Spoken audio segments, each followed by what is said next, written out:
কাঁধের ব্যাগটা নিয়ে বেরোতে যাওয়ার মুখে দীপঙ্কর বলল, মিতু ভাত খেয়ে বেরোলে তো? টিফিন নিয়েছো? শুনে মিতিনের খুব হাসি পেল, কিন্তু হাসতে পারল কি?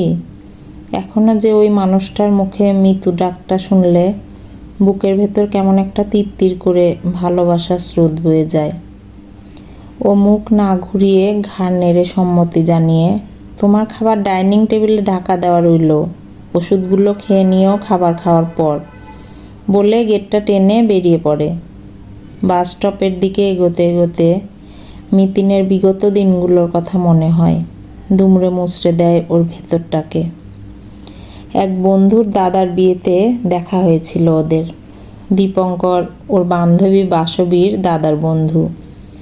ওখানে আলাপের পর দুই বাড়িতে কথা হয়। বছরখানেকের মধ্যেই ওদের বিয়ে হয়ে যায়। মিতিনের বাড়িতে রাজি না হওয়ার কোনো কারণ ছিল না। দীপঙ্কর একটা প্রাইভেট কোম্পানির উচ্চপদস্থ কর্মচারী, ভালো টাকা স্যালারি, বাড়িতে মা ছাড়া আর কেউ নেই।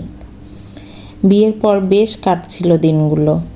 সারাদিন শাশুড়ি মায়ের সঙ্গে গল্প, ঘরকন্নার কাজ শেখা, রাতে দীপু ফিরলে নতুন নতুন রান্না করে ওকে অবাক করে দিত। শাশুড়ি মায়ে হাত ধরে শিখিয়ে দিতেন দীপঙ্করের পছন্দের রান্নাগুলো। যেহেতু প্রাইভেট চাকরি, ছুটি ছাটা সেভাবে মিলত না, তবু তার মধ্যেও ওরা সময় পেলেই বেরিয়ে পড়ত। দীপঙ্করের কাজের প্রতি ডেডিকেশনও ছিল প্রচণ্ড, তাই একের পর এক প্রমোশন পেতেই থাকে। যত ওপরে উঠতে থাকে, মিতিনের নাগালের বাইরে চলে যেতে থাকে। মিতিন চেষ্টা করেও যেন ছুঁতে পারে না। রাতে দেরি করে বাড়িতে ফিরতে থাকে। আজ এখানে পার্টি তো কাল ওখানে পার্টি।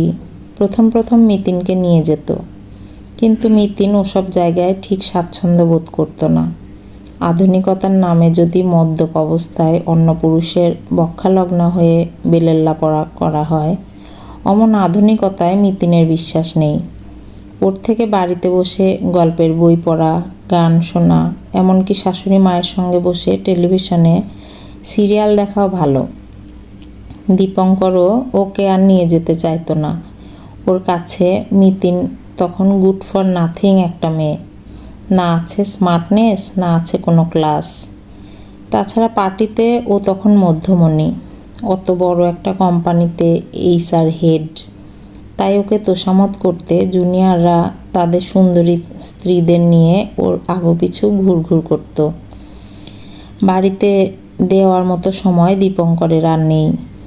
এমনকি সকালে বেরোনোর আগে ওর ব্রেকফাস্ট রেডি করতে দেরি হলে টেবিলে বসে উঠে যেতেও দুবার ভাবে না। এমনও হয়েছে ওর জন্য কফি বানাতে গিয়ে মিতিনের হাতে গরম কফি চলকে পড়ে বিচ্ছিরি কাণ্ড। ও গটগট করে গাড়িতে গিয়ে বেরিয়ে গেছে। একবার ভেবে দেখেনি কতটা লাগলো, কি হলো। প্রতি মাসে 3-4 বার করে অফিস ট্যুরে যেতে হতো ওকে। যেদিন দীপঙ্করের অ্যাক্সিডেন্টটা হলো সেদিনও অফিস ট্যুরে যাবে বলেই বেরিয়েছিল। একটা ঝাঁকুনি খেয়ে বাসটা থেমে যেতে মিতিনের খেয়াল ফেরে, অফিসের সামনের বাস স্টপটা এসে গেছে। ও টিকিটের টাকা দিয়ে নেমে যায়।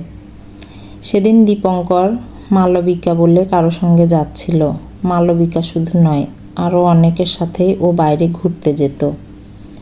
মিতিন এখন দীপঙ্করের অফিসের একটা ব্রাঞ্চে চাকরি করে। এখানেও দীপঙ্করকে নিয়ে বেশ চর্চা হয়। তবে এই যা রক্ষা, মিতিনের কিছু আসে যায় না এসব নিয়ে। ওই অ্যাক্সিডেন্টে মালবিকা নামের মেয়েটি প্রাণ হারায়। দীপঙ্কর বেঁচে যায় প্রাণে, কিন্তু ওর পা দুটো আর সেভাবে কাজ করে না। ওই কোনো রকম টেনে টেনে ঘরের মধ্যে নিজের কাজটুকু করতে পারে।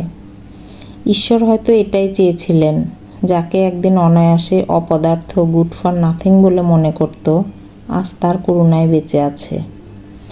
দীপঙ্কর যতদিন হাসপাতালে ভর্তি ছিল, শাশুড়ি মা মিতিনের পাশে থেকে লড়াই করেছেন। মিতিন যে দীপঙ্করকে বাড়িতে এনে সেবা যত্ন করে, হেঁটে চলে বেড়ানোর মতো করে তুলেছে, তাতেও খুব সায় না থাকলেও আপত্তি করেননি। কিন্তু দীপঙ্করকে নিয়ে এক বাড়িতে থেকে যাওয়াটা মানতে পারেননি। তুই ওর সঙ্গে এক বাড়িতে থাকবি কেন? তুই কি ওর সব অপমান ভুলে গেলি? উনি ওর ওপর এরকম রাগ করেই বৃদ্ধাশ্রমে চলে যান। অফিসে নিজের ডেস্কের চেয়ারটা টেনে বসতে বসতে মিতিনের ঠোঁটে হালকা হাসি খেলে যায়। মাকে কি করে বোঝাবে যেই লোকটা এতগুলো বছর ধরে ওকে অপদার্থ, গুড ফর নাথিং বলেই গেছে, সেই লোকটাকে করুণা করে বাঁচিয়ে রাখার মধ্যে একটা আত্মতৃপ্তি পাওয়া যায়। এতদিনের সব অপমানের প্রতিশোধ নেওয়ার সুযোগ ঈশ্বর ওকে দিয়েছে, এই সুযোগ ছাড়তে পারবে না। গল্পের নাম গুড ফর নাথিং, কলমে তৃপ্তি মুন্সি, কণ্ঠে লাবণী সাহা।